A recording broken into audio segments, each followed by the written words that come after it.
Welcome to the Ask Weldon Show, episode 157. Thank you so much for joining me today. Today we are going to talk about overcoming your raging plateaus and mental obstacles. We have an insane set of questions today, a lot of great people writing in and calling into the show, and I'm really excited to tackle these. Each of them puts a little twist on it that is going to catch you unawares, and I think that we're going to have a really awesome show. Thank you for joining me. My name is Weldon Green. This is the Ask Weldon Show, and it's the show where you ask me questions. You can call in those questions on anchor.fm/Weldon Green. It's a little podcasting app that you can get on your phone, and you just raise your phone up to your ear. It blinks at you or like chimes at you, and you just talk. It makes your voice sound really awesome. It gives you this kind of like radio-esque voice, so that's the best way to call into the show. The other thing you can do, you can use the hashtag AskWeldon on Twitter, and then you can always come into my Discord and type in the channel there. The Discord link is below this video. And who am I? My background is in sports psychology training and coaching, specifically League of Legends coaching and also swimming and football, European football, so we're talking about soccer here. And yeah, I've been coaching pro teams for a number of years. Before that, I was coaching at a high level in swimming. And I coach mostly in League of Legends, and I mostly do sports psychology training with individual esport athletes and team esport athletes. So the questions in the show are usually related to mental toughness, League of Legends, mental resilience, tilting, these kinds of things. Updates. I guess this is my first show since I started again with TSM a little bit. So I'm going to be coaching or doing sports psychology training with one of their team members, Mike Young, and a couple other, maybe some workshops with the team for a couple weeks. We're going to try to get through the playoffs hump, get back to the finals, and take a new North American trophy home. And I broadcast the show live on Twitch, so this YouTube show right here is actually the second best place to catch the show. The first best place to catch it is live when it's happening, twitch.tv/mindgamesweldon, and you can join us before and after the show to hang out and chat and talk and take deeper kinds of questions there in the Twitch chat. Hello, Twitch chat. I'll be back with you in about 10 minutes. Okay, let's jump right into the show. The first one is an audio question from... I actually didn't write his name down. Sorry, guy. But anyway, it's a really good audio question. Let's jump right into the show. The first one is an audio question from... I actually didn't write his name down. Sorry, guy. And now you're hearing an echo because I'm an idiot and I did not actually mute my desktop audio. There we go, you guys. Solved that problem. Now you can hear the question properly. But in the end of the months, I started to play very bad, even though I knew my goals and I knew this won't help me improve, either win. I just couldn't play well. So I went through my replays where I played bad, and I tried to think, what should I have done better? So after that, I even took a break, but it didn't really help me. And I'm trying to get to the top 200 players in EU, so I really wanted to get better again. So should I start to watch my own replays from when I play well, or should you suggest anything else to do? Yeah, thank you. Hi, Weldon. No, that's the second question. We're not going to do that one yet. All right, so first question. He's from Heroes of the Storm. So if you're from Heroes of the Storm, represent. And he wants to be a top player in the game. He got to a high rank. He plateaued. Couldn't get past it. Watches his replays to try to figure out what's going on. All right, so a couple things. First of all, when you hit a plateau, you do have to change something. You can't just keep doing the same thing usually and break through it. And I don't mean that you have to change what you're doing. Sometimes you can just increase the volume of what you're doing. So you're just training and you hit a plateau. So you do the same training you're doing, but you double it. And then all of a sudden you break through the plateau, right? So you do have to modify something if you hit a plateau usually in order to break through. You have to go back and reprogram a fundamental of the game. You have to go back and try to find something that you've been missing. You have to, increase your trading intensity, increase your trading volume. So it's a good idea to try to vary it, and going back and watching VODs is certainly a fantastic way to do it. It could be that you're not quite good enough at picking apart your VODs yet. So usually you need a model and a mirror. In other words, you have a mirror already in terms of your VODs. You're kind of seeing what you're doing. You might need a model where you can go and actually, essentially steal tactics or strategy or ideas from somebody who already knows what to do. So I would say, check out streams of people who are higher ranked than you, if that's possible. And then if you really can't abstract any knowledge from your VODs, if you really can't get any insight from them, then you probably need to get a coach to tell you, actually, this is what you're doing wrong in the VOD, and they can point it out for you, and then you will see it, and you'll be like, ah. Now, if you do actually see problems in the VOD, and you're like, this is what I'm doing wrong, but you can't fix it in-game, that's a completely different issue. So you don't necessarily need a coach. You need to find a way of drilling or concentrating on the skill so that you can maintain it. There's all sorts of little tricks you can do for that. You can you can set a timer in the game. You can make sure that you visualize things before the game. Make sure that you have a short prioritized checklist of no more than 3 things that you want to focus on. You can skew the game completely so that you're focusing on something exclusively. Like, for example, when I used to play Talon mid and I wanted to learn to roam more, I would force myself to roam at level 3 and 6, period. Every game. Let's say level 2, I take a bad trade. I have 10 HP and I ding level 3. I have to roam. Mandatory.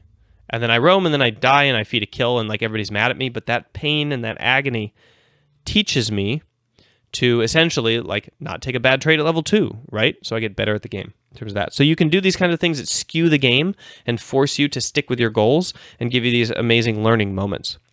Those are the kind of things I recommend to break through plateaus. All right, I want to jump into the second question because we take the plateau question many different times, and I thought this one was interesting because we have somebody who was already watching VODs and was doing Here's the Storm. It was a little bit quiet, and I think the other ones are a little louder, so that's a good thing. But yeah, let's jump into question number 2. I've overcome a lot of mental obstacles thanks to your work, and now I'm starting to think, wow, do our minds not want me to succeed? And that's why I've had many mind games get in the way. Okay, fantastic question, Chad Markle. Appreciate this. Yes and no. It's not that our minds don't want us to succeed. It's that our definition of success has evolved throughout the years. What is the definition of success? To set a goal and to accomplish it, right? You could say, if you boil it down, that success is about discipline. Our minds aren't really wired up for setting a goal and accomplishing it. Our minds were designed through natural selection and in order to survive, basically. So they evolved mutations towards survival, and emotions are an intricate part of that survival. So if we rewind out of the first world and we go back to the jungle and we look at our minds, they're very well adapted to surviving and not dying in terms of how it is that they're wired up. And that's not really the best setup for entering a concrete jungle and then accomplishing quote-unquote success in a completely mental landscape. So remember that previous to this, our worlds were physical worlds. Everything that we did was with our body. We were climbing, we were walking, we were hiking, we were hunting, we were building, we were fishing, we were eating, we were raising. And that was it. It was almost completely physical. And then we were doing culture, right? But this cultural part was a kind of a small part of it. And then 15,000 years ago, we started, doing this thing called society, bonding together. We've been jumping into cities, and we're kind of evolving to handle that, but it's not going to be the fastest thing in terms of these incredibly complex brains that we have.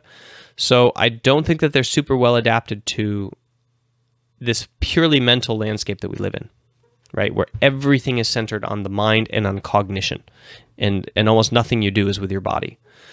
It's a I don't want to say a Brave New World because that book is kind of terrifying if you think of it in that context. But it is a completely different universe from the one our mind was optimized to keep us safe in. So yes, our minds get in the way because they were not set up for us to succeed necessarily. That doesn't mean they can't be manipulated to be that way. Imagine if we couldn't actually do psychology and therapy. It would be even worse, right?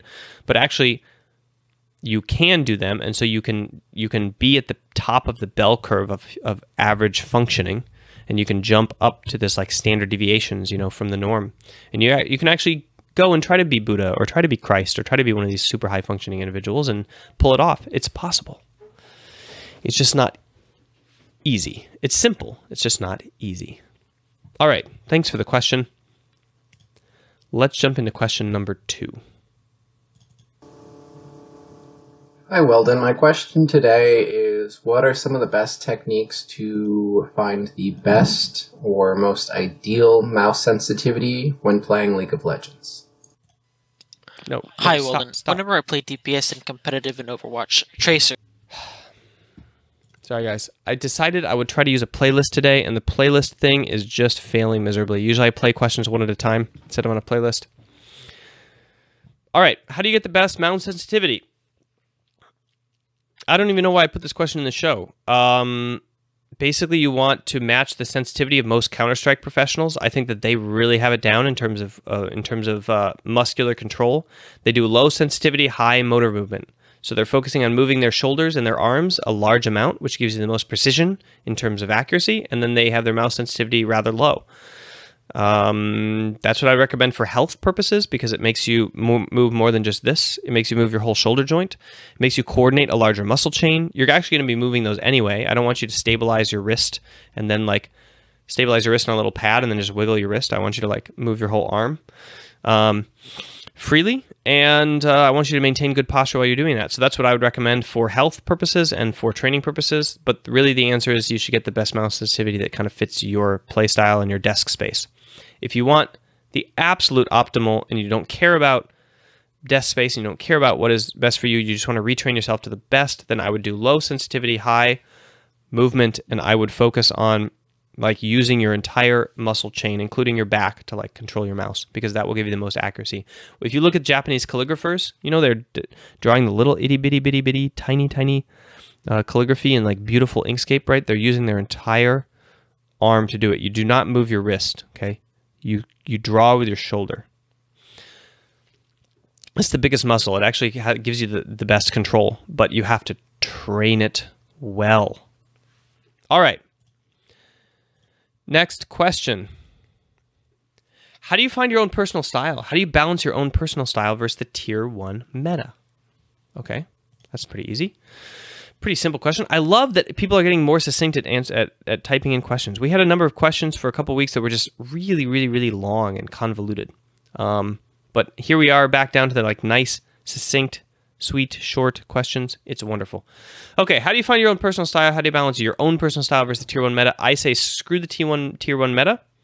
I say only play your personal style, because everything that determines how high you climb in this game, whatever game it is, League of Legends, Overwatch, Here's the Storm, everything that determines how high you climb is based upon the fundamental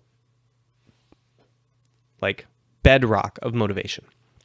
The fundamental bedrock of motivation. You have to have motivation. The more motivation you have, the more free learning you have, the more free focus you have, the more free discipline you have. Like, I'm not going to rage. I'm super motivated to go pro. I will not let this affect me. I will focus. The more motivation that you have, the more free everything you get. It's not work if you're motivated. It just happens because you're motivated. So you have to lean into your motivation and let it and ride it to the top, right? Motivation is an emotion. You don't always get it. And when you do get it, you should appreciate it. And you should try to cultivate it, because it's like free achievement, right? When you don't have it, you have to be disciplined. When you don't have motivation, you have to do what you know that you want to do, even though you don't feel like doing it. And that sucks. So do everything you can to create the emotion of motivation within you and to ride it in like a surfer when it's cresting. And so that means like obeying your own personal style, finding it, falling into it, falling in love with it, loving crushing people with it, being dismayed when it doesn't crush people, and motivated to like make it strong enough to crush people. And then when you get to the top and you have a job at being like pro, you can conform yourself to the meta. You can conform yourself to what the job demands of you, because you have motivation outside of just the enjoyment of the game, right? You have motivation, like you have a salary, and you have teammates who depend on you, and you have, you know, a boss who's like aspiring to get a trophy and is paying your wage, and you don't want to let them down. And these kinds of other motivation you can use to force yourself to like play other champions that are not motivating. But for now, when you're in the game, when this is the sole motivation of the game, is the game, you have to lean into who you are and what you want to do. Okay, so just go all in on your personal style. Ignore the meta. All right, fantastic question. Okay, we're going to take another audio question. This time I'm going to click it.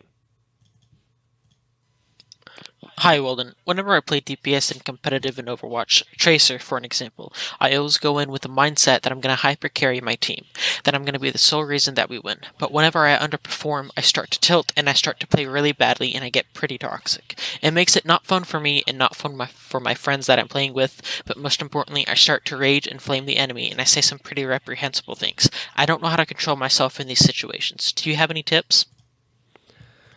Whew. All right, man. I put this question in because I think a lot of us are in this situation where we go in with expectations that we want to carry. Those are the emotions we want. They don't happen and we get enraged at the forces in our way, and then we usually take them out on somebody. So raise your hand if you have ever experienced this situation. All right, good. You're a human. Fantastic. So number one, you can't control emotions, right? They're going to happen regardless. And so you want to do things that you can to minimize emotions getting triggered in the first place, because once they pop up, you got to control your actions, and you have to control your mind, but the emotions are going to basically they're gonna exist. They're gonna be there, right? So the first thing you can do is you can try to get rid of expectations a little bit. Like if you don't go in with the expectation to carry, then you won't have it violated by the game, and you won't run into this wall where like your little imaginary castle of reality that you built up in your head is conflicting with the actual real world reality of what's happening in the game, right? So that is where pain is caused. You're creating out of nothing. You are creating pain. It's like you're a little mini god, right? And you essentially are generating this world that doesn't exist called expectations. And then all of a sudden when it collides with the real world, there's this resistance. You're like, no, I don't want to lose my beautiful castle of what it was supposed to be, but this other thing is conflicting against my identity and it hurts to let that die. So you're not letting it die. Instead, the real world is just rolling over it and crushing it, and you're just in pain. And that is all because you have these expectations in the first place. So what you should do is you should expect the worst to start with. There's a great quote from Marcus Aurelius. He says, like, every single day, hang on, let's find this.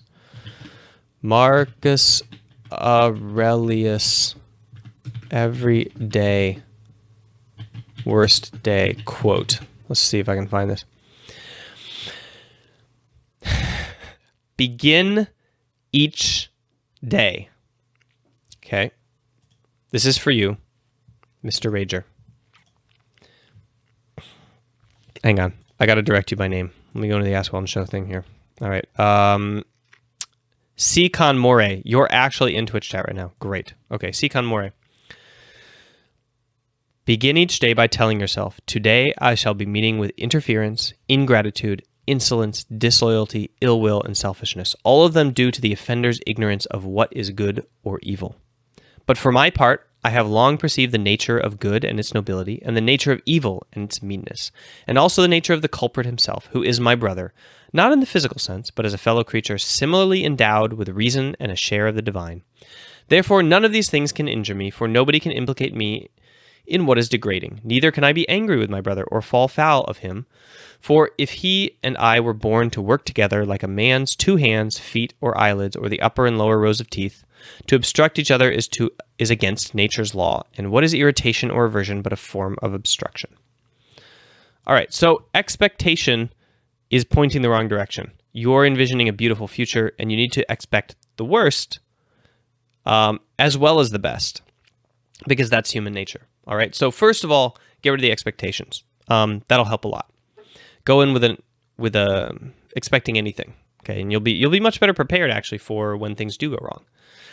Number 2, the emotions are popping up and you want to figure out how to survive them, okay? And you're taking them out with rage and flaming. These are simply ways of kind of avoiding experiencing the emotions, like they're happening inside you, and one of the coping mechanisms, we have 2 coping mechanisms. People run away or make excuses, or they make light of them. They make jokes, or they deprecate themselves, or they say, haha, I'm so bad, or they do kind of these things to like avoid them or make light of the emotions and until they fade away. Or you have this pain and you want to spread it around. You try to inflict it on other people. You try to like share it out You try to show people the hurt and the shame. You try to make sure that you overpower it with like other emotions so that you don't have to feel it. Usually it's associated with shame, embarrassment, fear of being good enough, these kinds of things. So the actual coping mechanism, right, the one that is not used by all of the millions of people in the middle, but by the elite performers, is that you allow the emotions to exist, kind of accept them and let them power you without the behavior of trying to avoid them. So you control your behavior and you do nothing about the emotions. You feel them anyway, and you just don't do it. You just don't flame. You just don't rage. These actions are actually controllable. And it's kind of scary to know that like no matter how bad you actually feel internally, you can choose what to do. Like that's a terrifying level of power, but it's reality. If you don't want to do something, you can volitionally control all of the actions that your body does, including your fingers and including your mouth. That includes those things. And you can choose not to. And so you should try it. Like you should just say, no matter how mad I'm going to get, like I'm going to think, what would the nice thing to say here be? And you're going to say it just as an experiment. Try that. And you're going to realize you have this intense power over your volition. And every single time that you tilt is a choice. So then once you know that you have that power, once you admit to yourself, you're like, okay, I admit to myself that I am human and I have this power. Now that's a big step. Some people will never admit that. Like, no, these emotions control me. That's BS. That's just you hiding from this power. Once you admit that you have this power over yourself, then begins, that's, first of all, like I said, that's a terrifying reality because it means that we're weak, right? It means that we can't actually control ourselves. It means that when I'm like, let's say you have a parent who's like hitting their kid, it means that they're actually choosing to hit their child, right? It's not the emotions doing it. It's a choice. It means, when I'm a bad parent or when I'm doing something silly or I'm yelling, whatever, it's not the emotions doing it, it's me, right? That's why people are afraid to admit this power. But once you have that power, then you can begin the journey, the step, the climbing up the mountain of self-discipline and learning this like glorious thing, which is to like control yourself no matter what's going on inside, internally. To become, Buddha, basically. Trust me, it's a long path, right? But it's a super fun one. And I would say that the first and foremost skill that you need to start along this path is forgiveness. Because it's going to be hard that first day when you're like, okay, I admit it. Everything that I do, like everything that I physically do, is a choice. And I mean that. Like you're being tortured and threatened with death and somebody says, eat this thing or I'm going to kill you. If you do it, it's still a choice. They can't force you to, right? Like you can just die. You can choose to die. Okay, maybe they could like pry your mouth open and drop it in, but okay, that's a little bit different than what I'm talking about. I'm talking about volitional action, right? You're given the choice between action and you are always in control of what happens out here. You're not in control of what occurs in here and what's triggered, not even in the slightest. And you're not in control of the perception of pain, right? But you are in control of the reaction of pain, more or less. And okay, there's a couple things. There's some times where pain can override your senses, your sense of action, and you can't control it. Although there's training to kind of get through that. And then there is situations where fatigue is a kind of a different thing than emotion, right? So that can override you. But I'm talking about the like general stance here. Flaming and raging in Overwatch is not being tortured on the battlefield by some enemy combatants or something, right? We can all agree on that. Okay. So once you start that journey, the very, very, very first skill that you need is forgiveness. You need to be able to forgive yourself. You have to be able to say that I just flamed this guy and I chose to do that because I was tilting and it's not the right thing to do. And I'm a bad person because of it. There's nothing wrong with being a worse person. Like, you're in good company, okay? Everybody is bad people, all right? Our obligation, our desire to be a good person, there's not very many, like, good people in the world. There were just a couple in the history, okay? So we're aiming to get there, right? Who, like, wouldn't flame somebody in Overwatch. I'm pretty sure most of Jesus' disciples would have flamed in Overwatch. Trust me, I played it. And you have to forgive yourself for being who you are, for being a human, right? That's the first step. It's being like, oops, I messed up. I forgive myself, but I accept that I can be better and I'm going to try to be better, okay? Those are the steps, guys. those are the steps. Sorry for the long lecture, but this is really, really important stuff. All right. Last question of the show. Oh, you know what? Before we jump into the question, you know what we have to do? We have to talk about the Mac program. I want you guys to check this out. Use the hashtag AskWeldon. Let me put that up first because it will drop the price, $5. Now you know I'm talking about my program. So add, except I don't have to say add because it's my thing. Do I have to say add? It's not for somebody else. It's for me. Okay. Mindfulness, acceptance, commitment. This is a video training course I made because I can't train amateurs anymore. I don't have time.